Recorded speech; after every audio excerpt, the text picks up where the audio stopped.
Hi there, school lunch challenge. So I'm back again with this afternoon's pizza strip, cheese stick, apple slices, some cherry tomatoes, and milk. So we're gonna set aside everything but the pizza strip and the cherry tomatoes, and we are gonna make pasta. Yep, that's right. We're gonna make a bread gnocchi with this, and we are going to turn it into pizza gnocchi Pomodoro with the tomato in it. So let's get started. So the first thing we're gonna do is unwrap our pizza carefully because I wanna keep the pizza strip on the plastic wrap. Scrape off and set that aside. So do your best, because that's our flavoring agent right there. Do your best to go ahead and scrape that off and just put that into a little container for yourself while you're working, so you can set that aside. Okay, so just with a fork, scraping it, or you can use a butter knife if you want to, as much off as we possibly can. So I'm gonna set that aside, and I'm gonna take a half a cup of water and break my pizza crust up into it and soak. So we're gonna let this sit for, I don't know, anywhere from 5 minutes all the way up to an hour. While this is soaking, we're gonna go ahead and crack and separate our egg. So we need 1 egg yolk for the pasta, and we're gonna separate it. So the first thing that comes out is the egg white.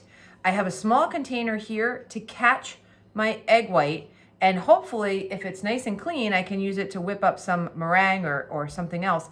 But if not, I can simply just turn it into my next scrambled egg that I make. Don't throw it away. It's certainly a usable product. If you add it into scrambled eggs, nobody's gonna know if there was an extra white in there or not. So you're gonna take your egg and you're gonna crack it directly flat on the surface. You don't wanna crack it up high because that will chip the shell in and you have more chance of breaking your yolk. So a nice hard crack. Okay, we've got that separation right there. And then over the container that is clean and empty, we're gonna go ahead and separate, and you can see that white starts to come out, and just use the shell back and forth. Some people like to use their hands. I'm gonna use the shell because it's only 1 egg. No tool needed, okay? And then this egg yolk, we're gonna go ahead and place into our mixing bowl. So we have our mixing bowl here, and we're gonna go ahead and place our egg in. And see how squishy it is. Okay, you can see it's almost breaking apart in my hand, and that's exactly what I want. If it feels a little bit hard, you can let it sit for a little bit longer. So this is pretty good, and I just did it in the glass measuring cup that I use to measure, but you can certainly soak this in a bowl, and you want to squeeze as much water out of it as you can, and then place it into the bowl with the egg. So this water I'm going to discard and get rid of. And then to this, I'm going to go ahead and I'm going to add in 1/2 teaspoon of salt, 1/4 teaspoon of baking powder because we want it to puff up in the water. And then I measured out 1/2 cup of flour. I'm gonna start adding in half of that 1/2 cup, so 1/4 cup. You can just eyeball it because you probably will need almost all of it. And I'm gonna start to mix it with my hand. I usually keep one hand dry, kind of mushing that up, getting that egg all mixed around. If you wanna make sure the egg gets mixed in first, you can mush that with your pizza strip. Mix that around and squeeze it back and forth. That's going to be another way to make sure that you are really mushing it up. It's like a really wet, sticky Play-Doh right now. I'm going to add in another half of this half, so about 2 tablespoons. I want to leave a little bit for the end and continue to kind of mush it together in my bowl. When I feel like I have a dough formed, I can go ahead and finish it out on the counter. So you can see the dough right here. Okay, is a little squishy, so we're not ready for it, but we're going to continue it on the table. So right here, putting it down, taking again about half of what flour I have in there, sprinkling that on, and working with my hand. So I'm going to knead it. I'm going to push and pull back. Turn it, push, and pull back. And keep doing this until this flour gets incorporated. Add more flour now. It's sticky. It's still sticking to my hands. I'm going to add in my remaining flour. Now, depending on the size pizza strip, these are an average size cut for school lunch, and they weighed about 2 ounces. I did weigh them out, so it would be about 2 ounces worth of bread product. and the type of bread you use is going to determine how much flour it'll be able to absorb. An 8 to 10 inch length of dough. And I'm gonna go ahead and roll the second row. I'm gonna go ahead and cut my pieces to about your first knuckle if you really wanna have them all the same. And now that my pieces are cut, I'm gonna take a little bit of flour just to dust them and coat them, but they're still not ready. So now I have my nuggets of pasta, and I'm gonna take that fork that I used earlier and start to create my design. So gnocchi has a particular shape.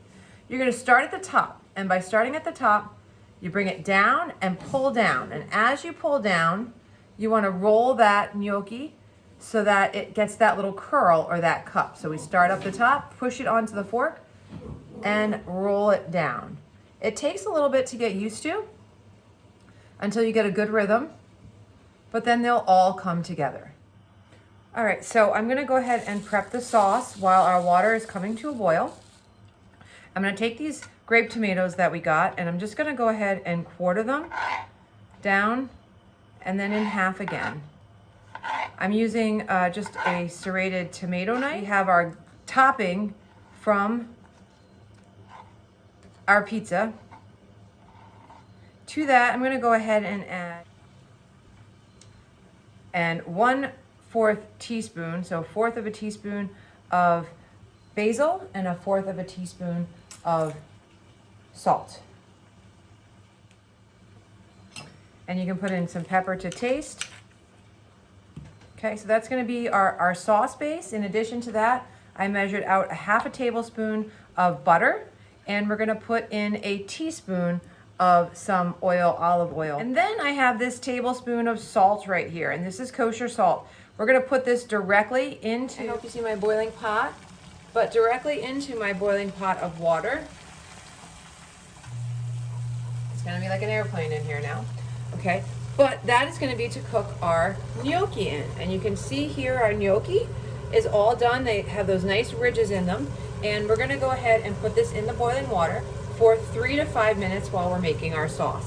So the salt is in, watch your hands, it is boiling water, okay? And we're gonna go ahead and use something to stir it, whether you have a spoon, a spatula, something that can go into boiling water. And we're gonna let that come back to a boil, go for 3 to 5. We're gonna add in our butter and just a little bit of oil. Okay, so our pasta right now is starting to puff up. We want the pasta ready at the same time that we're gonna go ahead and put it in our pan. So have your heat up. So we have this little bit of sizzle now. We're gonna go ahead and add in all of our remaining ingredients. Okay, move that around. The same spoon that you're using for your pasta, you can go ahead and mix it all together.